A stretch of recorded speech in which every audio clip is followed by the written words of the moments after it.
ಸರ್ವರಿಗೂ ನಮಸ್ಕಾರ. ನಾನು ಗೌರಿ ಶಂಕರ್, ಕನ್ನಡ ಭಾಷಾ ಶಿಕ್ಷಕ, ಶ್ರೀ ಚೈತನ್ಯ ಟೆಕ್ನೋ ಶಾಲೆ, ತುಮಕೂರು. ಸತ್ಯಮೇವ ಜಯತೆ. ಲೋಕದಲ್ಲಿ ಜನಿಸಿರ್ತಕ್ಕಂಥ ಪ್ರತಿಯೊಬ್ಬ ವ್ಯಕ್ತಿಗೂ ಸತ್ಯ ಅಂತಕ್ಕಂಥದ್ದು ಎಷ್ಟು ಅಗತ್ಯವಾಗಿದೆ. ಸತ್ಯ ಮಾರ್ಗದಲ್ಲಿ ನಡೆದಂತ ಸಂದರ್ಭದಲ್ಲಿ ಸಾಕ್ಷಾತ್ ಸರ್ವೇಶ್ವರನೇ ಕಾಪಾಡ್ತಾನೆ ಅಂತಕ್ಕಂಥ ಒಂದು ನಿದರ್ಶನಗಳು ಎಷ್ಟೋ ನಾವು ಕೇಳಿದೀವಿ. ಇಂತಹ ಸತ್ಯ ಮಾರ್ಗದಲ್ಲಿ ನಡೆದು ಸಾಕ್ಷಾತ್ ಪರಮಶಿವನನ್ನೇ ಮೆಚ್ಚಿಸಿ ಇಂದಿಗೂ ಜಗತ್ತಿನ ಇತಿಹಾಸದಲ್ಲಿ ಚಿರಸ್ಥಾಯಿಯಾಗಿ ಉಳ್ಕೊಂಡಿರ್ತಕ್ಕಂಥ, ಸತ್ಯಕ್ಕೆ ಮತ್ತೊಂದು ಪರ್ಯಾಯವಾಗಿ ಹೆಸರಾಗಿನೇ ಉಳ್ಕೊಂಡಿರ್ತಕ್ಕಂಥ ಒಬ್ಬ ಮಹಾನ್ ವ್ಯಕ್ತಿನೇ ಹರಿಶ್ಚಂದ್ರ ಭೂಪಾಲ. ಈ ಒಂದು ಜಗತ್ತಿನಲ್ಲಿ ಪ್ರತಿಯೊಬ್ಬ ವ್ಯಕ್ತಿಯಲ್ಲೂ ಇರ್ತಕ್ಕಂಥ ಒಂದು ಶ್ರೇಷ್ಠವಾಗಿರ್ತಕ್ಕಂಥ ಗುಣ ಯಾವ್ದಿರ್ಬೇಕಂತ ಅಂದ್ರೆ ಸಹನೆ ಆಗಿರ್ಬೋದು, ದಯೆ ಆಗಿರ್ಬೋದು, ತಾಳ್ಮೆ ಆಗಿರ್ಬೋದು, ಮಮತೆ ಆಗಿರ್ಬೋದು, ಪ್ರೀತಿ ಆಗಿರ್ಬೋದು, ವಿಶ್ವಾಸ ಆಗಿರ್ಬೋದು. ಇವನ್ನೆಲ್ಲನೂ ಮಾನವೀಯ ಮೌಲ್ಯಗಳು ಅಂತ ಕರಿತೀವಿ. ಜೀವನಕ್ಕೆ ನಮಗೆ ಆದರ್ಶವಾಗಿರ್ತಕ್ಕಂಥ ಕೆಲವು ಗುಣಗಳಲ್ಲಿ ಅಗ್ರಗಣ್ಯ ಸ್ಥಾನವನ್ನು ನಾವು ಯಾವುದಕ್ಕೆ ಕೊಡಬೇಕು ಅಂತಂದ್ರೆ ಸತ್ಯ ಮಾರ್ಗದಲ್ಲಿ ನಡೆಯತಕ್ಕಂಥದಕ್ಕೆ ಕೊಡಬೇಕು. ಯಾಕಂದ್ರೆ ಎಷ್ಟೇ ನಾವು ಕಷ್ಟಗಳನ್ನ ಅನುಭವಿಸಿದ್ರು ಕೊನೆಯದಾಗಿ ನಾವೇನ್ ಮಾಡ್ಬೋದು, ಆ ಒಂದು ಸತ್ಯ ಮಾರ್ಗದಲ್ಲಿ ನಡೆದಂತ ಸಂದರ್ಭದಲ್ಲಿ ನಮಗೆ ಜಯ ಸಿಕ್ಕೇ ಸಿಗುತ್ತೆ ಅಂತಕ್ಕಂಥದಕ್ಕೆ ತುಂಬಾನೇ ಅತಿ ನಮಗೆ ಹತ್ತಿರವಾಗಿರ್ತಕ್ಕಂಥ, ಇಡೀ ಭಾರತೀಯರಿಗೆಲ್ಲರಿಗೂ ಜನಮಾನಸದಲ್ಲಿ ಇವತ್ತಿಗೂ ಜನಮಾನಸದ ಕಥೆಯಾಗಿ ಉಳ್ಕೊಂಡಿರ್ತಕ್ಕಂಥ ಕಥೆನೇ ಸತ್ಯ ಹರಿಶ್ಚಂದ್ರ ಕಥೆ. ಸತ್ಯ ಅಂತಕ್ಕಂಥ ಒಂದು ಪದವನ್ನು ಕೇಳಿದಾಕ್ಷಣ ಜನರಿಗೆ ತಟ್ಟಂತ ಮನಸ್ಸಿಗೆ ಬರ್ತಕ್ಕಂಥ ಹೆಸರು ಯಾವುದು? ಹರಿಶ್ಚಂದ್ರನ ಹೆಸರಾಗಿದೆ. ಇತ್ತೀಚೆಗೆ ಜನಗಳು ಏನ್ ಮಾಡ್ತಾರೆ, ಅದನ್ನ ಕುಹಕ ರೀತಿನಲ್ಲೂ ಬಳಸ್ಕೊಂತ ಇರ್ತಕ್ಕಂಥದ್ದು ಗಮನಿಸ್ತೀವಿ. ಅಕಸ್ಮಾತ್ ಯಾವ್ದಾದ್ರು ಒಂದು ಮಾತಿನ ಸಂದರ್ಭದಲ್ಲಿ ನಿಜವಾಗ್ಲೂ ನಾನು ನಿಜನೇ ಹೇಳ್ತಾ ಇದ್ದೀನಿ ಅಂದಾಗ, ಓಹೋ ಸತ್ಯ ಹರಿಶ್ಚಂದ್ರ ಇವ್ರ ಮನೆ ಪಕ್ಕದಲ್ಲೇ ಇದ್ದ, ಹಾಗೆ ಹೀಗೆ ಅಂತಕ್ಕಂಥ ಒಂದು ಕುಹಕದ ಮಾತುಗಳನ್ನು ಸಮೇತನು ನಾವು ಗಮನಿಸ್ತೀವಿ. ಸೊ ಈ ಹರಿಶ್ಚಂದ್ರ ರಾಜ ಅಂತಕ್ಕಂಥವನು ತ್ರೇತಾಯುಗದಲ್ಲಿ ಬರ್ತಕ್ಕಂಥ ಅಯೋಧ್ಯ ಅಂತಕ್ಕಂಥ ಒಂದು ರಾಜ್ಯವನ್ನ ಆಳ್ವಿಕೆ ಮಾಡಿರ್ತಕ್ಕಂಥ ಒಬ್ಬ ಸೂರ್ಯವಂಶದ ಚಕ್ರವರ್ತಿಯಾಗಿದ್ದಾನೆ. ಇವನ ಧರ್ಮಪತ್ನಿನೇ ರಾಣಿ ಚಂದ್ರಮತಿ, ಇವನ ಮಗನೇ ಲೋಹಿತಾಶ್ವ. ಇವರ ಹೆಸರಿಗೆ ಅನ್ವರ್ಥವೇನೋ ಎಂಬುವಂತೆ ಚಂದ್ರನಲ್ಲಿರುವ ಒಳ್ಳೆಯ ಗುಣಗಳನ್ನ ಹೀರಿದವನಾದ್ರಿಂದಾನೇ ಹರಿಶ್ಚಂದ್ರನಾದವನು. ಚಂದ್ರಮತಿ, ಮತಿ ಅಂತ ಅಂದ್ರೆ ಬುದ್ಧಿ. ಚಂದ್ರನಂತಹ ಸಾತ್ವಿಕ ಬುದ್ಧಿಯನ್ನು ಉಳ್ಳಂತವಳಾದ್ರಿಂದಲೇ ಚಂದ್ರಮತಿ. ಇನ್ನು ಲೋಹಿತಾಶ್ವ ಅಂದ್ರೆ ಲೋಕಕ್ಕೆ ಹಿತವನ್ನ ಬಯಸ್ತಕ್ಕಂಥವನನ್ನೇ ನಾವು ಲೋಹಿತಾಶ್ವ ಅಂತ ಕರಿತೀವಿ. ಸೊ ಈ ಹರಿಶ್ಚಂದ್ರನ ಕಾಲದಲ್ಲಿ ರಾಜ್ಯ ಎಷ್ಟು ಸುಭಿಕ್ಷವಾಗಿತ್ತು ಅಂತ ಅಂದ್ರೆ ಜನರೆಲ್ಲ ಉಂಡುಟ್ಟು ಸುಖದಿಂದ ಇರ್ತಕ್ಕಂಥದ್ದೊಂದೇ ಅಲ್ಲದೇನೆ ಆದರ್ಶಗಳನ್ನ ಪಾಲನೆ ಮಾಡ್ಕೊಂತ ಒಳ್ಳೆಯ ನಡೆ ನುಡಿಗಳನ್ನ ಹೊಂದಿರ್ತಕ್ಕಂಥ ಜೀವನವನ್ನ ಸಾಧಿಸ್ಬಿಟ್ಟು ಮುಕ್ತಿಯನ್ನ ಪಡಿತಾ ಇದ್ರು. ಸೊ ಇಂಥ ಹರಿಶ್ಚಂದ್ರ ಭೂಪಾಲನ ಕಥೆಯನ್ನ ಸಾಕಷ್ಟು ಕವಿಗಳು, ಲೇಖಕರು ಏನ್ ಮಾಡಿದ್ದಾರೆ ಅಂದ್ರೆ ಅವರ ಒಂದು ದೃಷ್ಟಿಕೋನಕ್ಕೆ ಸಂಬಂಧಿಸಿದಂತೆ ನಾಟಕಗಳನ್ನ ರಚಿಸಿದ್ದಾರೆ, ಕಥೆಗಳನ್ನ ರಚಿಸಿದ್ದಾರೆ. ಅದಕ್ಕೆ ಸಂಬಂಧಪಟ್ಟಿರ್ತಕ್ಕಂಥ ವಿವಿಧ ರೀತಿಯಾಗಿರ್ತಕ್ಕಂಥ ಕೃತಿಗಳು ರಚನೆ ಆಗಿರ್ತಕ್ಕಂಥದ್ದು ಸಾಹಿತ್ಯ ಚರಿತ್ರೆಯನ್ನ ಗಮನಿಸಿದಾಗ ನಮ್ಮ ಒಂದು ಗಮನಕ್ಕೆ ಬರುತ್ತೆ. ಸೊ ಇಲ್ಲಿ ನಾನು ಪ್ರಸ್ತುತ 9ನೇ ತರಗತಿಯ ಒಂದು ಪದ್ಯಪಾಠವಾಗಿರ್ತಕ್ಕಂಥ ನಿನ್ನ ಮುತ್ತಿನ ಸತ್ತಿಗೆಯನ್ನಿತ್ತು ಸಲಹು ಅಂತಕ್ಕಂಥ ಈ ಒಂದು ಪದ್ಯಪಾಠ ಒಂದು ಕನ್ನಡದ ಒಂದು ಸಾಹಿತ್ಯ ಚರಿತ್ರೆಯಲ್ಲಿ ಮೇರು ಕೃತಿಯಾಗಿರ್ತಕ್ಕಂಥ ರಾಘವಾಂಕ ವಿರಚಿತ ಹರಿಶ್ಚಂದ್ರ ಕಾವ್ಯದಿಂದ ಆಯ್ದು ಇಲ್ಲಿ ಪದ್ಯಪಾಠವಾಗಿ ನಿಗದಿ ಮಾಡಿರ್ತಕ್ಕಂಥ ಒಂದು ಪದ್ಯವೇ ನಿನ್ನ ಮುತ್ತಿನ ಸತ್ತಿಗೆಯನ್ನಿತ್ತು ಸಲಹು. ಸೊ ಈ ಪದ್ಯ ಭಾಗಕ್ಕೆ ನಾವು ಪ್ರವೇಶವನ್ನು ಪಡ್ಕೊಳ್ಳೋದಕ್ಕಿಂತ ಮುಂಚೆ ಈ ಒಂದು ನಿನ್ನ ಮುತ್ತಿನ ಸತ್ತಿಗೆಯನ್ನಿತ್ತು ಸಲಹು ಪದ್ಯವನ್ನ ರಚನೆ ಮಾಡಿರ್ತಕ್ಕಂಥ ಕವಿ ಪರಿಚಯವನ್ನ ಮಾಡ್ಕೊಳ್ತಕ್ಕಂಥದ್ದು ನಮ್ಮ ಕರ್ತವ್ಯ. ಹಾಗಾಗಿ ಬನ್ನಿ ಈ ಪದ್ಯವನ್ನು ರಚನೆ ಮಾಡಿರ್ತಕ್ಕಂಥ ರಾಘವಾಂಕ ಕವಿಯ ಬಗ್ಗೆ ತಿಳ್ಕೊಳ್ತಕ್ಕಂಥ ಒಂದು ಪ್ರಯತ್ನವನ್ನ ಮಾಡೋಣಲ್ವಾ ವಿದ್ಯಾರ್ಥಿಗಳೇ? ಬನ್ನಿ. ರಾಘವಾಂಕ ನಡುಗನ್ನಡದ ಸಾಹಿತ್ಯದ ಕಾಲದಲ್ಲಿ ಒಂದು ವಿಶೇಷವಾಗಿರ್ತಕ್ಕಂಥ ಒಂದು ಹೆಸರನ್ನ ಪಡ್ಕೊಂಡಿರ್ತಕ್ಕಂಥ ಒಬ್ಬ ಮಹಾನ್ ಕವಿ. 12ನೇ ಶತಮಾನದ ಕೊನೆಯ ಭಾಗ, 13ನೇ ಶತಮಾನದ ಪ್ರಾರಂಭ ಭಾಗದಲ್ಲಿ ಜೀವನಿಸಿರ್ತಕ್ಕಂಥ ಒಬ್ಬ ಕವಿ ಈ ರಾಘವಾಂಕನಾಗಿದ್ದಾನೆ. ನಿಖರವಾಗಿ ಹೇಳೋದಾದ್ರೆ ಕ್ರಿಸ್ತ ಶಕ 1225 ಇವನ ಜನನ ಕಾಲವಾಗಿದೆ. ಇನ್ನ ಇವನ ಸ್ಥಳದ ಬಗ್ಗೆ ನಾವು ಇತಿಹಾಸವನ್ನ ಗಮನಿಸೋದಾದ್ರೆ ಈ ವಿಜಯನಗರದ ಸಾಮ್ರಾಜ್ಯದ ಪ್ರಖ್ಯಾತ ರಾಜಧಾನಿಯಾಗಿರ್ತಕ್ಕಂಥ ಒಂದು ಹಂಪಿ ಅಂತಕ್ಕಂಥ ಒಂದು ಕ್ಷೇತ್ರನೇ ಇವನ ಜನ್ಮ ಸ್ಥಳವಾಗಿತ್ತು. ಆ ಹಂಪಿಯ ಆರಾಧ್ಯ ದೈವನಾಗಿರ್ತಕ್ಕಂಥ ಸಾಕ್ಷಾತ್ ವಿರೂಪಾಕ್ಷನ ಪರಮ ಭಕ್ತನಾಗಿರ್ತಕ್ಕಂಥವನೇ ಈ ರಾಘವಾಂಕನಾಗಿರ್ತಾನೆ. ಇನ್ನ ಕನ್ನಡ ಸಾಹಿತ್ಯ ಚರಿತ್ರೆಯಲ್ಲಿ ಹೊಸದೊಂದು ಯುಗಕ್ಕೆ ಇವನು ಕಾರಣಕರ್ತನಾಗ್ತಾನೆ. ಯಾಕಂದ್ರೆ ಷಟ್ಪದಿ ಅಂತಕ್ಕಂಥ ಒಂದು ಪದ್ಯ ಪ್ರಕಾರದಲ್ಲಿ ಅತಿ ಹೆಚ್ಚಿನ ಒಂದು ಕಾವ್ಯವನ್ನ ರಚನೆ ಮಾಡಿದ್ರಿಂದಾಗಿ, ಇವನ ಕೃತಿ ಕಾವ್ಯಗಳಲ್ಲಿ ಅತಿ ಹೆಚ್ಚಿನ ಷಟ್ಪದಿಗಳನ್ನ ಪ್ರಯೋಗ ಮಾಡಿದ್ರಿಂದಾಗಿ ಇವನನ್ನ ಷಟ್ಪದಿಯ ಬ್ರಹ್ಮ ಅಂತ ಸಮೇತನು ಕರೀತಾರೆ. ಇನ್ನ ಇವನ ಪ್ರಮುಖ ಕೃತಿ ಕಾವ್ಯಗಳು ಸಿದ್ದರಾಮ ಚರಿತ್ರೆ, ಸೋಮನಾಥ ಚರಿತ್ರೆ, ಶರಭ ಚರಿತ್ರೆ, ಹರಿಹರ ಮಹತ್ವ ಮತ್ತು ಹರಿಶ್ಚಂದ್ರ ಕಾವ್ಯ. ಇಷ್ಟು ಇವನು ರಚನೆ ಮಾಡಿರ್ತಕ್ಕಂಥ ಪ್ರಮುಖವಾಗಿರ್ತಕ್ಕಂಥ ಕೃತಿಗಳಾಗಿದ್ದಾವೆ. ಇದರಲ್ಲಿ ನಮಗೆ ವಿಶೇಷವಾಗಿ ಇವತ್ತಿನ ಪದ್ಯಪಾಠಕ್ಕೆ ಸಂಬಂಧಪಟ್ಟಿರ್ತಕ್ಕಂಥ ಪ್ರಮುಖವಾಗಿರ್ತಕ್ಕಂಥ ಕಾವ್ಯನೇ ಹರಿಶ್ಚಂದ್ರ ಕಾವ್ಯವಾಗಿದೆ. ಇನ್ನ ಕನ್ನಡದ ಮತ್ತೊಬ್ಬ ಕವಿ ಆಗಿರ್ತಕ್ಕಂಥ ರಗಳೆ ಕವಿ ಅಂತಕ್ಕಂಥನೇ ಪ್ರಸಿದ್ಧಿಯನ್ನು ಪಡ್ಕೊಂಡಿರ್ತಕ್ಕಂಥ ಹರಿಹರ ಅಂತಕ್ಕಂಥವನು ಇವನಿಗೆ ಸೋದರ ಮಾವನಾಗಿರ್ತಾನೆ. ಹಾಗಾದ್ರೆ ರಾಘವಾಂಕ ಹರಿಹರನಿಗೆ ಏನಾಗಬೇಕು? ಸೋದರ ಅಳಿಯ ಅಂತಕ್ಕಂಥದ್ದು ಇಲ್ಲಿ ನಾವು ಗಮನಿಸಬೇಕಾಗಿದೆ. ಇಬ್ಬರು ಶೈವ ಪರಂಪರೆಯಲ್ಲಿ ಅಗ್ರಗಣ್ಯ ಸ್ಥಾನವನ್ನು ಪಡ್ಕೊಂಡಿರ್ತಕ್ಕಂಥ ಪ್ರಮುಖ ಕವಿಗಳಾಗಿರ್ತಾರೆ. ಇನ್ನು ಇವನ ಕೃತಿಗಳನ್ನ ಗಮನಿಸಿದಾದ ನಂತರ ಇವನಿಗೆ ಇರ್ತಕ್ಕಂಥ ಕೆಲವು ಬಿರುದುಗಳನ್ನ ನಾವು ತಿಳ್ಕೊಬೇಕಾಗಿದೆ. ಉಭಯ ಕವಿ ಕಮಲರವಿ, ಕವಿ ಶರಭ ಬೇರುಂಡ ಮತ್ತೆ ಷಟ್ಪದಿಯ ಬ್ರಹ್ಮ. ಮತ್ತೊಮ್ಮೆ ಉಭಯ ಕವಿ ಕಮಲರವಿ, ಕವಿ ಶರಭ ಬೇರುಂಡ ಮತ್ತು ಷಟ್ಪದಿಯ ಬ್ರಹ್ಮ ಅಂತಕ್ಕಂಥದ್ದು ಈ ಒಂದು ರಾಘವಾಂಕನಿಗೆ ಇರತಕ್ಕಂಥ ಬಿರುದುಗಳಾಗಿದ್ದವು. ಪ್ರೀತಿಯ ವಿದ್ಯಾರ್ಥಿಗಳೇ, ನಿಮ್ಮ ಪರೀಕ್ಷಾ ದೃಷ್ಟಿಯಿಂದ ಕೇವಲ ರಾಘವಾಂಕನ ಕಾಲ, ರಾಘವಾಂಕನ ಸ್ಥಳ ಮತ್ತು ರಾಘವಾಂಕನಿಂದ ರಚನೆಯಾಗಿರ್ತಕ್ಕಂಥ ಪ್ರಮುಖ ಕೃತಿಗಳು ಮತ್ತು ರಾಘವಾಂಕನಿಗಿದ್ದಂಥ ಬಿರುದುಗಳು, ಇಷ್ಟು ಮಾಹಿತಿ ಸಾಕನ್ಸುತ್ತೆ. ಇನ್ನ ಪದ್ಯದ ಮುಂದುವರೆದ ಭಾಗಕ್ಕೆ ನಾವು ಪ್ರವೇಶವನ್ನು ಪಡ್ಕೊಳ್ಳೋದಕ್ಕಿಂತ ಮುಂಚೆ ಒಂದು ಪೂರ್ವ ಹಿನ್ನೆಲೆ, ಈ ಪದ್ಯಕ್ಕೆ ಬೇಕಾಗಿರ್ತಕ್ಕಂಥ ಒಂದು ಪೂರ್ವ ಕಥೆಯ ಬಗ್ಗೆ ತಿಳ್ಕೊಂಡು ನಂತರ ಪದ್ಯದ ಪ್ರವೇಶ ಭಾಗವನ್ನು ನಾವೇನ್ ಮಾಡೋಣ. ಸ್ವರ್ಗಾಧಿಪತಿಯಾಗಿರ್ತಕ್ಕಂಥ ಇಂದ್ರನ ಒಂದು ಆಸ್ಥಾನದಲ್ಲಿ 33 ಕೋಟಿ ದೇವತೆಗಳ ಮಧ್ಯದಲ್ಲಿ ಒಂದು ದೇವೇಂದ್ರನ ಒಡ್ಡೋಲಗದ ಸಭೆ ಅಂತಕ್ಕಂಥದ್ದು ನಡೀತಾ ಇರುತ್ತೆ. ಆ ಒಡ್ಡೋಲಗದ ಸಭೆ ಅಂತಕ್ಕಂಥದ್ದು ನಡೀತಾ ಇರತಕ್ಕಂಥ ಸಂದರ್ಭದಲ್ಲಿ ಇನ್ನು ದೇವತೆಗಳಿಗೆ ರಾಜನಾಗಿರ್ತಕ್ಕಂಥ ಇಂದ್ರ ಅಷ್ಟದಿಕ್ಪಾಲಕರನ್ನೆಲ್ಲರನ್ನ ಅವರ ಕಾರ್ಯವೈಖರಿಗಳನ್ನ ಪ್ರಶ್ನಿಸ್ತಾ ಬರ್ತಾ ಇರ್ತಾನೆ. ಅಗ್ನಿಯನ್ನ ಪ್ರಶ್ನೆ ಮಾಡಿದಾಗ ಜನರು ಭೂಲೋಕದಲ್ಲಿ ಸುಖದಿಂದ ಉಂಡುಟ್ಟು ಯಜ್ಞ ಯಾಗಾದಿಗಳನ್ನ ಮಾಡಿ ಅವಿಸ್ಸನ್ನ ಅರ್ಪಿಸೋದ್ರಿಂದ ನಾನು ಸಂತೃಪ್ತನಾಗಿದ್ದೇನೆ ಅಂತ ಹೇಳ್ಬಿಟ್ಟು ಅವನ ಕಾರ್ಯದ ಬಗ್ಗೆ ತಿಳಿಸ್ತಾನೆ. ವರುಣನು ಜನರೆಲ್ಲ ಇಳೆಯಲ್ಲಿ ಮಳೆ ಬೆಳೆಯಿಂದ ತುಂಬಿ ಉಂಡು ಸಂತೋಷದಿಂದ ಇದ್ದಾರೆ, ನನ್ನ ಕಾರ್ಯನು ಸುಗಮವಾಗಿದೆ ಅಂತ ಹೇಳ್ಬಿಟ್ಟು ತಿಳಿಸ್ತಾನೆ. ನಂತರ ಯಮ ಅಂತಕ್ಕಂಥವನು ನನಗೆ ಕೆಲಸನೇ ಇಲ್ದಿರೋ ರೀತಿನಲ್ಲಾಗಿದೆ, ಯಾಕಂದ್ರೆ ಜನರು ತುಂಬಾನೇ ಯಾವುದೇ ತಪ್ಪುಗಳನ್ನ ಮಾಡದೆ ಆದರ್ಶಮಯವಾಗಿರ್ತಕ್ಕಂಥ ಜೀವನವನ್ನ ಮಾಡಿಕೊಂಡು ಎಲ್ಲರೂ ಸ್ವರ್ಗ, ಕೈಲಾಸ, ವೈಕುಂಠಗಳಿಗೆ ಹೋಗ್ತಾ ಇದ್ದಾರೆ. ಅವನು ತುಂಬಾ ಸಂತೋಷ ಪಡ್ತಾನೆ. ಆ ಸಂದರ್ಭದಲ್ಲಿ ಜನರ ಈ ಸತ್ಯಾಸಂಧತೆಗಳಿಗೆ ಕಾರಣವೇನು ಅಂತಕ್ಕಂಥ ಒಂದು ಪ್ರಶ್ನೆ ಅಂತಕ್ಕಂಥದ್ದು ದೇವಸಭೆಯಲ್ಲಿ ಎದ್ದಾಗ ಭೂಲೋಕವನ್ನ ಆಳ್ವಿಕೆ ಮಾಡ್ತಾ ಇರ್ತಕ್ಕಂಥ ಹರಿಶ್ಚಂದ್ರ ಭೂಪಾಲನಿಂದಲೇ ಜನರು ಸತ್ಯಾಸಂಧತೆಯನ್ನ ಅವ್ರು ಏನ್ ಮಾಡ್ತಾ ಇದ್ದಾರೆ, ಪಾಲಿಸ್ತಾ ಇದ್ದಾರೆ, ಆದರ್ಶ ಜೀವನವನ್ನ ನಡೆಸ್ತಾ ಇದ್ದಾರೆ ಅಂತಕ್ಕಂಥ ಒಂದು ವಿಷಯ ಅಲ್ಲಿ ಚಾಲ್ತಿಗೆ ಬರುತ್ತೆ. ಅದರಲ್ಲಿ ವಸಿಷ್ಠರು ಅಂತಕ್ಕಂಥವ್ರು ವಿಶೇಷವಾಗಿ ಸೂರ್ಯವಂಶದ ಗುರುಗಳವರು, ಹರಿಶ್ಚಂದ್ರನ ಗುರುಗಳನ್ನು ಹೌದು. ಅವ್ರು ಏನ್ ಮಾಡ್ತಾರೆ, ತನ್ನ ಶಿಷ್ಯನ ಬಗ್ಗೆ ಹೆಮ್ಮೆಯಿಂದ ಹೇಳ್ಕೊಂತಾರೆ. ಹರಿಶ್ಚಂದ್ರನಂತ ಸತ್ಯಸಂಧತೆಯ ರಾಜ ಭೂಲೋಕದಲ್ಲಿ ಮತ್ತೊಬ್ಬನಿಲ್ಲ ಅಂತಕ್ಕಂಥ ಮಾತನ್ನ ಹೇಳಿದಾಗ ವಸಿಷ್ಠರು ಹೇಳಿರ್ತಕ್ಕಂಥ ಎಲ್ಲಾ ಮಾತುಗಳಿಗೂ ಪ್ರತಿರೋಧವನ್ನ ತೋರ್ತಕ್ಕಂಥ ಕೋಪದ ಸ್ವಭಾವನಾಗಿರ್ತಕ್ಕಂಥ ವಿಶ್ವಾಮಿತ್ರ ತಟ್ಟನೆ ಎದ್ದು ನಿಂತ್ಕೊಂಡ್ಬಿಡ್ತಾನೆ. ನಿನ್ನ ಶಿಷ್ಯನಾಗಿರುವುದರಿಂದ, ನೀನು ಸೂರ್ಯವಂಶಕ್ಕೆ ಗುರುವಾಗಿರುವುದರಿಂದ ಅವನ ಬಗ್ಗೆ ಇಷ್ಟೊಂದು ನೀನು ಹೆಮ್ಮೆಯ ಪಡ್ತಕ್ಕಂಥ ಸಂಗತಿಯನ್ನ ಇಲ್ಲಿ ದೇವಸಭೆಯಲ್ಲಿ ಹೇಳ್ತಕ್ಕಂಥ ಅವಶ್ಯಕತೆ ಆದ್ರೂ ಏನಿದೆ?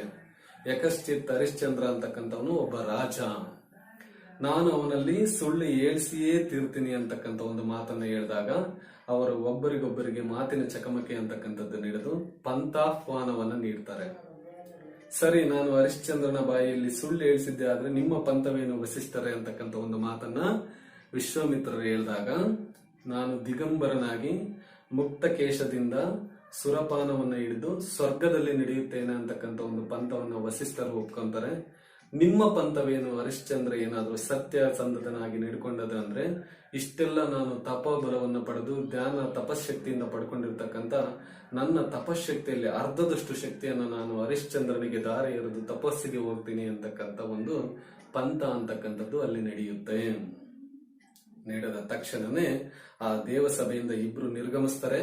ನಿರ್ಗಮಿಸಿದ ನಂತರ ಸರಾಗವಾಗಿ ವಿಶ್ವಾಮಿತ್ರರು ಏನ್ ಮಾಡ್ತಾರೆ, ಅಯೋಧ್ಯೆಯಲ್ಲಿರ್ತಕ್ಕಂಥ ಹರಿಶ್ಚಂದ್ರನ ಅರಮನೆಗೆ ಬಂದಂತ ಪ್ರಸಂಗ ಅಂತಕ್ಕಂಥದ್ದು ಅಲ್ಲಿ ನಡೆಯುತ್ತೆ.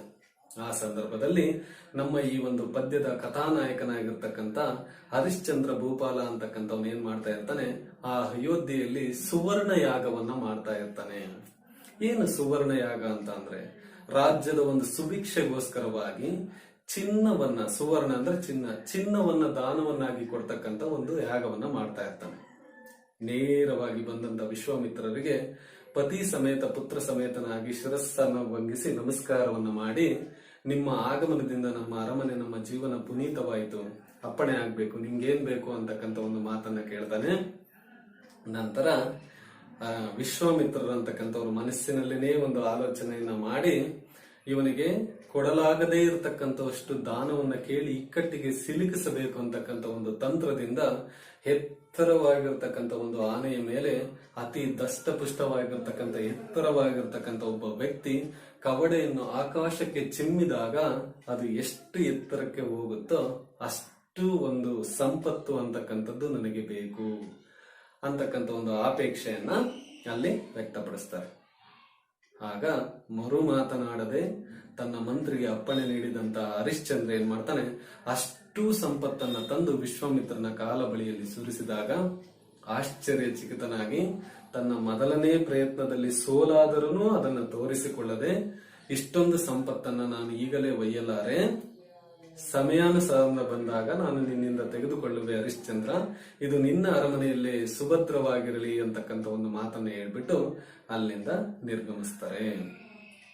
ಕಾಡಿಗೆ ತನ್ನ ಆಶ್ರಮಕ್ಕೆ ಹೋದಂತ ವಿಶ್ವಾಮಿತ್ರರು ಒಂದು ಕಾರ್ಯ ಪ್ರವೃತ್ತರಾಗಿ ತದೇಕ ಚಿತ್ತದಿಂದ ಆಲೋಚನೆ ಮಾಡ್ತಾ ಇರ್ತಾರೆ. ಮೊದಲನೇ ಪ್ರಯತ್ನದಲ್ಲಿ ಗೆದ್ದೆ ನೀನು ಹರಿಶ್ಚಂದ್ರ, ಇಷ್ಟಕ್ಕೆ ನಾನು ನಿನ್ನ ಸುಮ್ಮನೆ ಬಿಡುವವನಲ್ಲ ಅಂತಕ್ಕಂಥ ಮತ್ತೊಂದು ಪ್ರತಿತಂತ್ರವನ್ನು ಅಣಿಯೋದಕ್ಕೆ ಪ್ರಾರಂಭ ಮಾಡ್ತಾರೆ. ತಮ್ಮ ತಪಶಕ್ತಿಯಿಂದಾಗಿ ಏನ್ ಮಾಡ್ತಾರೆ, ಕ್ಷಣ ಮಾತ್ರದಲ್ಲಿ ಅಸಂಖ್ಯಾತವಾಗಿರ್ತಕ್ಕಂಥ ಕ್ರೂರ ಮೃಗಗಳನ್ನ, ಖಗಮೃಗಗಳನ್ನ, ಸರ್ಪಗಳನ್ನ ಸೃಷ್ಟಿ ಮಾಡ್ಬಿಟ್ಟು ಏನ್ ಮಾಡ್ತಾರೆ, ಈ ಲೋಕವನ್ನೆಲ್ಲ ಅಲ್ಲೋಲ ಕಲ್ಲೋಲ ಮಾಡ್ರಿ, ಪ್ರಜೆಗಳು ಬೆಳೆದಿರ್ತಕ್ಕಂಥ ಬೆಳೆಗಳನ್ನ ಹಾಳು ಮಾಡ್ರಿ ಅಂತಕ್ಕಂಥ ಒಂದು ಆಜ್ಞೆಯನ್ನ ಆ ಪ್ರಾಣಿಗಳಿಗೆ ನೀಡ್ಬಿಡ್ತಾರೆ. ಸೊ ಆ ಕ್ರೂರ ಮೃಗಗಳೆಲ್ಲ ಏನ್ ಮಾಡ್ತವೆ, ರೈತರು ಬೆಳೆದಿರ್ತಕ್ಕಂಥ ಬೆಳೆಗಳನ್ನ ಹಾಳು ಮಾಡೋದಲ್ದೇನೆ ಅವರಿಗೆ ವಿಪರೀತವಾಗಿರ್ತಕ್ಕಂಥ ತೊಂದರೆಯನ್ನು ಕೊಡೋದಕ್ಕೆ ಪ್ರಾರಂಭ ಮಾಡ್ತವೆ. ಸೊ ಪ್ರಜೆಗಳೆಲ್ಲ ಏನ್ ಮಾಡ್ತಾರೆ, ಹರಿಶ್ಚಂದ್ರನ ಒಂದು ಅರಮನೆಗೆ ಬಂದ್ಬಿಟ್ಟು ತಮ್ಮ ದುಃಖವನ್ನ ಮಹಾರಾಜ ನೀನೇ ಕಾಪಾಡಬೇಕು ಅಂತಕ್ಕಂಥದನ್ನ ಏನ್ ಮಾಡ್ತಾರೆ, ಕೇಳ್ತಾರೆ. ಆ ಸಂದರ್ಭದಲ್ಲಿ ಈ ಹರಿಶ್ಚಂದ್ರ ಭೂಪಾಲ ಅಂತಕ್ಕಂಥವನು ಪ್ರಜಾನುರಾಗಿ ಆಡಳಿತ ಮಾಡ್ತಾ ಇರ್ತಾನೆ. ಪ್ರಜೆಗಳಿಗೆ ಆದರ್ಶವಾಗಿರ್ತಕ್ಕಂಥ ರಾಜ, ಪ್ರಜೆಗಳನ್ನ ಕಾಪಾಡ್ತಕ್ಕಂಥದ್ದು ಅವನ ಒಂದು ಪ್ರಥಮ ಆದ್ಯ ಕರ್ತವ್ಯವಾಗಿರುತ್ತೆ. ಆ ನಿಟ್ಟಿನಲ್ಲಿ ಏನ್ ಮಾಡ್ತಾನೆ, ಪತಿ ಮತ್ತು ಸತ್ತು ಒಂದು ಪತ್ನಿಯ ಸಮೇತನಾಗಿ ಏನ್ ಮಾಡ್ತಾನೆ, ಬೇಟೆಯನ್ನು ಆಡೋದಕ್ಕೆ ಕಾಡಿಗೆ ಹೊರಡ್ತಕ್ಕಂಥ ಪ್ರಯತ್ನವನ್ನು ಮಾಡ್ತಾನೆ. ಸೊ ಕಾಡಿಗೆ ಸೈನ್ಯ ಸಮೇತನಾಗಿ ಸುತ ಮತ್ತು ಪತ್ನಿಯೊಂದಿಗೆ ಕಾಡಿಗೆ ಬಂದಂತ ಹರಿಶ್ಚಂದ್ರ ತನ್ನ ಬೇಟೆಯನ್ನ ಮುಂದುವರಿಸಿ ಒಂದು ಹಂದಿಗೆ ಗುರಿ ಇಟ್ಟು ಮಸ್ತಕಕ್ಕೆ ಬಾಣವನ್ನು ಹೊಡೆದಂತ ಸಂದರ್ಭದಲ್ಲಿ ಅದು ಗಿರ್ರನೆ ತಿರುಗಿ ಏನ್ ಮಾಡುತ್ತೆ, ಹೋಗಿ ಆಶ್ರಮಕ್ಕೆ ವಿಶ್ವಾಮಿತ್ರನ ಮುಂದೆನೆ ಬೀಳ್ತಾರೆ. ಇದರಿಂದ ತಟ್ಟನೆ ಎಚ್ಚೆದಂತ ವಿಶ್ವಾಮಿತ್ರ ತನ್ನ ಒಂದು ತಂತ್ರ ಸಿದ್ಧಿಯನ್ನ ಪಡ್ಕೊಳ್ತಾ ಇದೆ. ಬಂದಯ್ಯ ಹರಿಶ್ಚಂದ್ರ, ಇದೀಗ ನಿನ್ನ ಬಾಯಿಯಲ್ಲಿ ಸುಳ್ಳು ಹೇಳಿಸಿಯೇ ಸಿದ್ಧ ಅಂತಕ್ಕಂಥ ಒಂದು ಸಂತಸವನ್ನು ವ್ಯಕ್ತಪಡಿಸ್ತಾರೆ. ಅಷ್ಟಕ್ಕೂ ಮುಂಚೆ ಈ ಹರಿಶ್ಚಂದ್ರನಿಗೆ ಕಾಡಿಗೆ ಬಂದಂತ ಸಂದರ್ಭದಲ್ಲಿ ತನ್ನ ಗುರುಗಳಾಗಿರ್ತಕ್ಕಂಥ ವಸಿಷ್ಠರು ಆಶೀರ್ವಾದ ಮಾಡಿ ಒಂದು ಮಾತನ್ನ ಹೇಳಿರ್ತಾರೆ. ರಸ್ತೆಯ ಮಧ್ಯದಲ್ಲಿ ವಿಶ್ವಾಮಿತ್ರರ ಆಶ್ರಮ ಇದೆ, ಯಾವ ಕಾರಣಕ್ಕೂ ನೀನು ಅಲ್ಲಿಗೆ ಸುಳಿಯಬೇಡ, ನಿನ್ನ ಕುಲಾಚಾರಕ್ಕೆ ಧಕ್ಕೆ ಆಗೋ ರೀತಿಯಲ್ಲಿ ನಡ್ಕೊಂಬೇಡ, ನಿನ್ನ ಸತ್ಯಸಂಧತೆಯನ್ನು ಬಿಡಬಾರದು ಅಂತಕ್ಕಂಥ ಒಂದು ಆಜ್ಞೆಯನ್ನು ಮಾಡಿರ್ತಾರೆ. ಸೊ ಈ ಬೇಟೆಯಿಂದಾಗಿ ಆಯಾಸಗೊಂಡಿರ್ತಕ್ಕಂಥ ರಾಜ ಏನ್ ಮಾಡ್ತಾನೆ, ಮಲಗ್ತಾನೆ. ಅಲ್ಲಿ ಸೈನಿಕರಿಗೂ ವಿಶ್ರಾಂತಿಯನ್ನು ಪಡ್ಕೊಳ್ಳೋದಕ್ಕೆ ಹೇಳ್ತಾನೆ. ಆ ಸಂದರ್ಭದಲ್ಲಿ ದೂರದಿಂದ ಗಮನಿಸಿದಂತ ಚಂದ್ರಮತಿ ರಾಣಿ ತಟ್ಟನೆ ಓಡಿ ಬಂದು ತನ್ನ ಪತಿಯ ಒಂದು ತಲೆಯನ್ನ ತೊಡೆಯ ಮೇಲೆ ಇರಿಸಿಕೊಂಡು ಮಲಗಿಸಿಕೊಂಡು ಸೆರಗಿನಲ್ಲಿ ಗಾಳಿಯನ್ನ ಬೀಸ್ತಾ ಇರ್ತಾಳೆ. ಆ ಸಂದರ್ಭದಲ್ಲಿ ಸುತನಾಗಿರ್ತಕ್ಕಂಥ ಲೋಹಿತಾಶ್ವ ತನ್ನ ತಂದೆಯ ಒಂದು ಪಾದ ಒತ್ತೋದ್ರ ಮುಖಾಂತರವಾಗಿ ಸೇವೆಯನ್ನ ಮಾಡ್ತಾ ಇರ್ತಾನೆ. ಹಾಗೆ ಆಯಾದ ನಿದ್ದೆಗೆ ಜಾರಿದಂತ ಹರಿಶ್ಚಂದ್ರ ಒಮ್ಮೆಲೆ ತಟ್ಟನೆ ಎಚ್ಚರಿಕೆಯಾಗಿ ಗಾಬರಿಯಿಂದ ಮೇಲೆ ಹೇಳ್ತಾನೆ. ಅದಕ್ಕೆ ಕಾರಣವನ್ನು ಚಂದ್ರಮತಿಗೆ ಕೇಳಲಾಗಿ, ಒಂದು ಕೆಟ್ಟ ಕನಸೊಂದನ್ನ ಕಂಡೆ.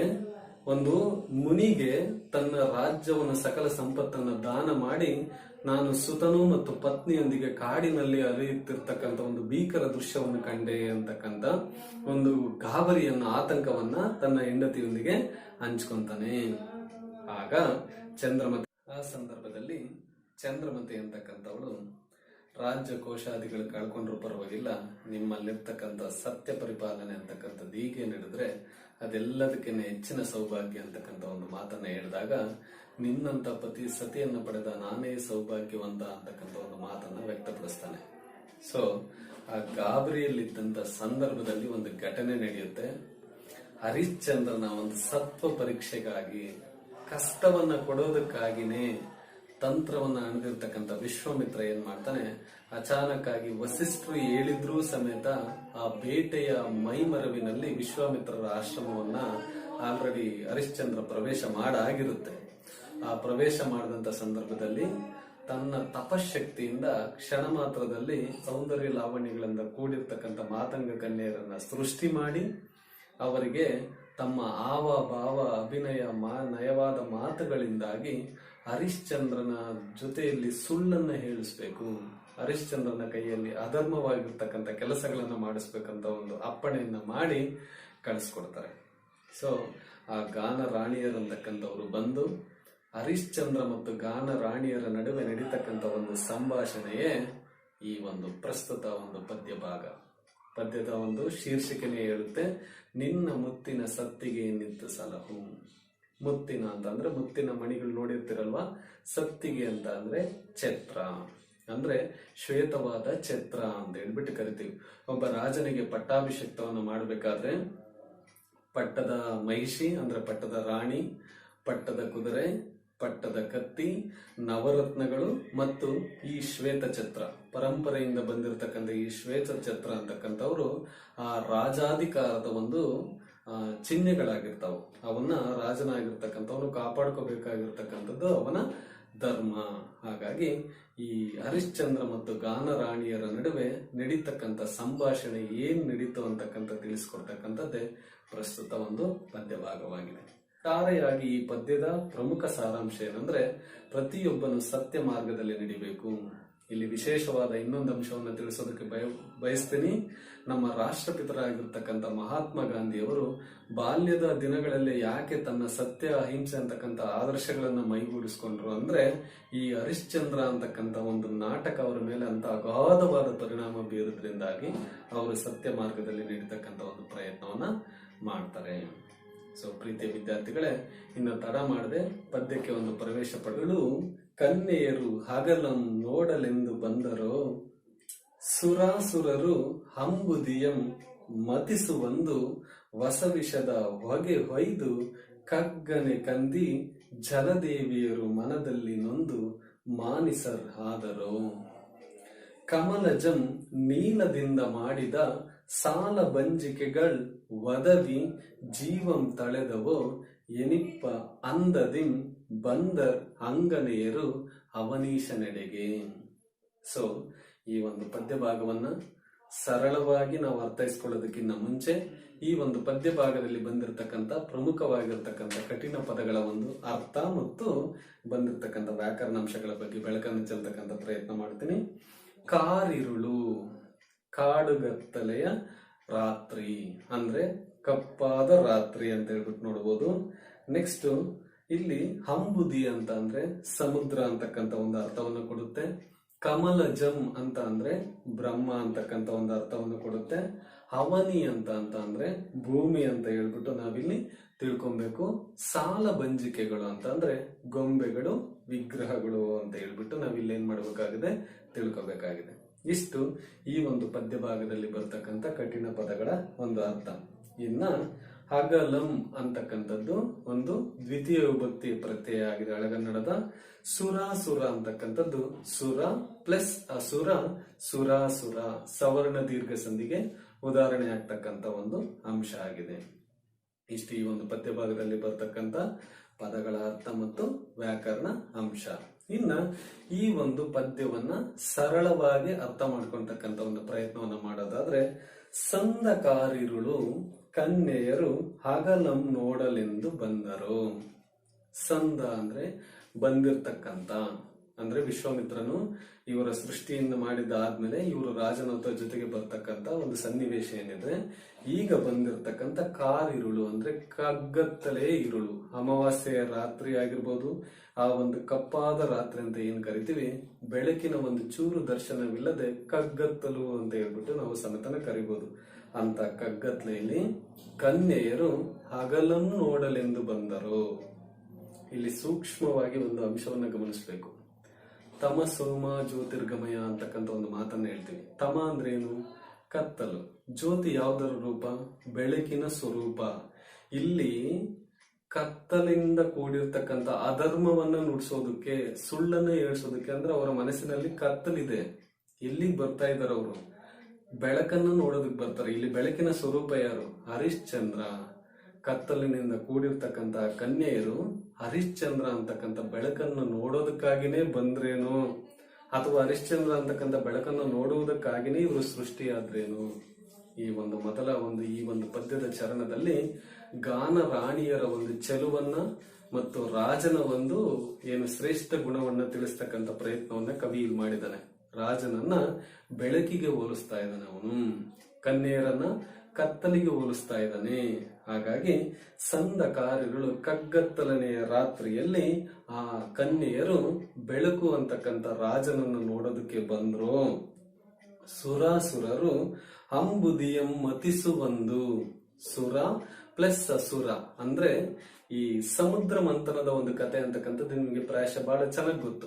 ಕ್ಷೀರ ಸಮುದ್ರವನ್ನ ಈ ಒಂದು ಕಡೆ ದೇವತೆಗಳು, ಒಂದು ಕಡೆ ರಾಕ್ಷಸರು ವಾಸುಕಿಯನ್ನ ಆ ಒಂದು ಹಗ್ಗವನ್ನಾಗಿ ಮಾಡಿ ಆ ಮಂದಾರಗಿರಿ ಪರ್ವತವನ್ನ ಕಡಗೋಲನ್ನಾಗಿ ಬಳಸಿಕೊಂಡು ಆ ಸಮುದ್ರ ಮಂಥನವನ್ನ ಮಾಡ್ತಾ ಇರ್ತಕ್ಕಂಥ ಒಂದು ಸಂದರ್ಭದಲ್ಲಿ ಕುಬೇರ ಆಗಿರ್ಬೋದು, ಲಕ್ಷ್ಮಿ ಆಗಿರ್ಬೋದು, ಅಮೃತ ಆಗಿರ್ಬೋದು, ಕಾಮಧೇನು ಆಗಿರ್ಬೋದು, ಐರಾವತ ಆಗಿರ್ಬೋದು, ಹಲವಾರು ವಸ್ತುಗಳು ಆ ಒಂದು ಮಂಥನದ ಕಾಲದಲ್ಲಿ ಉದಯಿಸ್ತವೆ.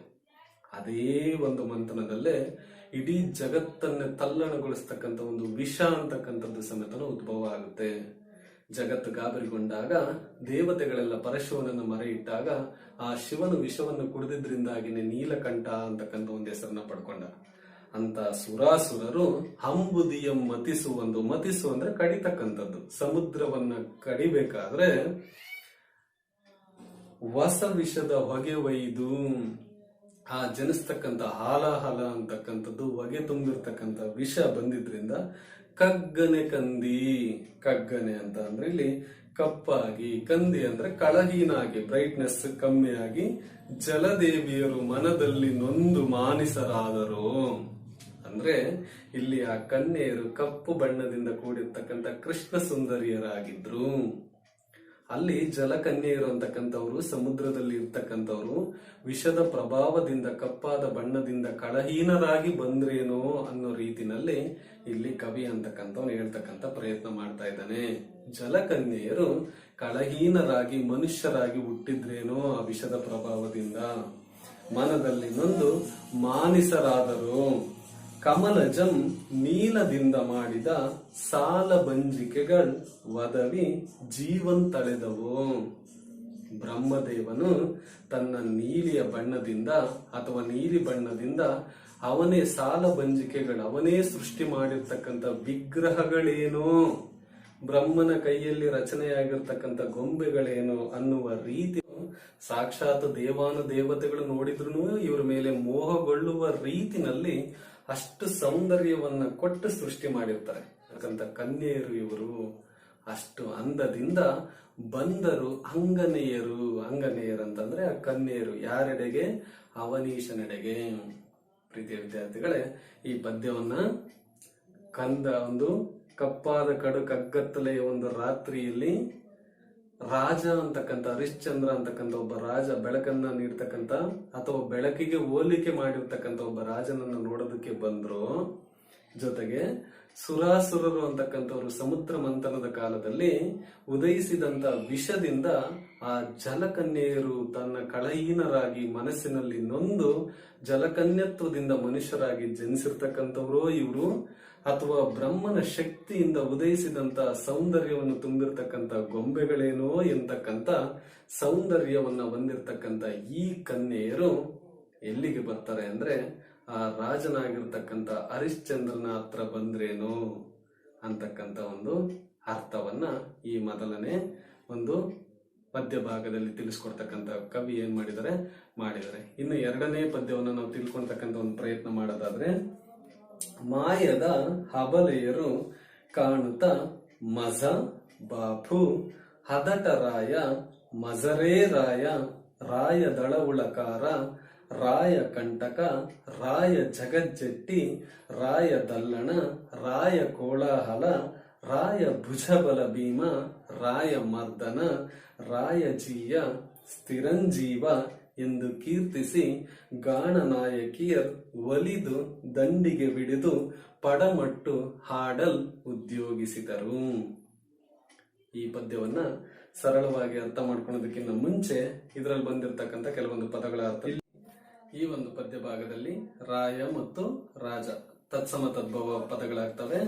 ಇನ್ನ ವಿಶೇಷವಾಗಿ ಮಜ ಅಂತಕ್ಕಂಥದ್ದು ಹೊಗಳಿಕೆಗೆ ಬಳಸ್ತಕ್ಕಂಥ ಒಂದು ಪದ ಆಗಿದೆ. ನಾವು ಸಾಕಷ್ಟು ಒಂದು ಪೌರಾಣಿಕ ನಾಟಕದಲ್ಲಿ ಮಹಾರಾಜಾದಿರಾಜ ರಾಜ ಪರಮೇಶ್ವರ ಅಂತ ಹೇಳ್ಬಿಟ್ಟು ತುಂಬಾನೇ ಬಿರುದುಗಳನ್ನು ಕೊಟ್ಟು ಹೇಳ್ತಕ್ಕಂಥ ಒಂದು ಘೋಷವಾಕ್ಯಗಳನ್ನ ನೋಡಿದೀವಿ. ಸಂಪೂರ್ಣವಾಗಿರ್ತಕ್ಕಂಥ ಈ ಎರಡನೇ ಪದ್ಯ ಭಾಗವನ್ನ ಗಮನಿಸಿದಾಗ ಹರಿಶ್ಚಂದ್ರ ಭೂಪಾಲ ಎಂತ ಪರಾಕ್ರಮಶಾಲಿಯಾಗಿರ್ತಕ್ಕಂಥವನು, ಎಂತ ಧೈರ್ಯವಂತ ಅಂತಕ್ಕಂಥ ಒಂದು ತಿಳಿಸ್ಕೊಡ್ತಕ್ಕಂಥ ಒಂದು ಪ್ರಯತ್ನವನ್ನ ಕವಿ ಇಲ್ಲಿ ಮಾಡಿದ್ದಾನೆ. ಮಾಯದ ಹಬಲೆಯರು ಕಾಣುತ್ತ ಮಜ ಬಾಪು.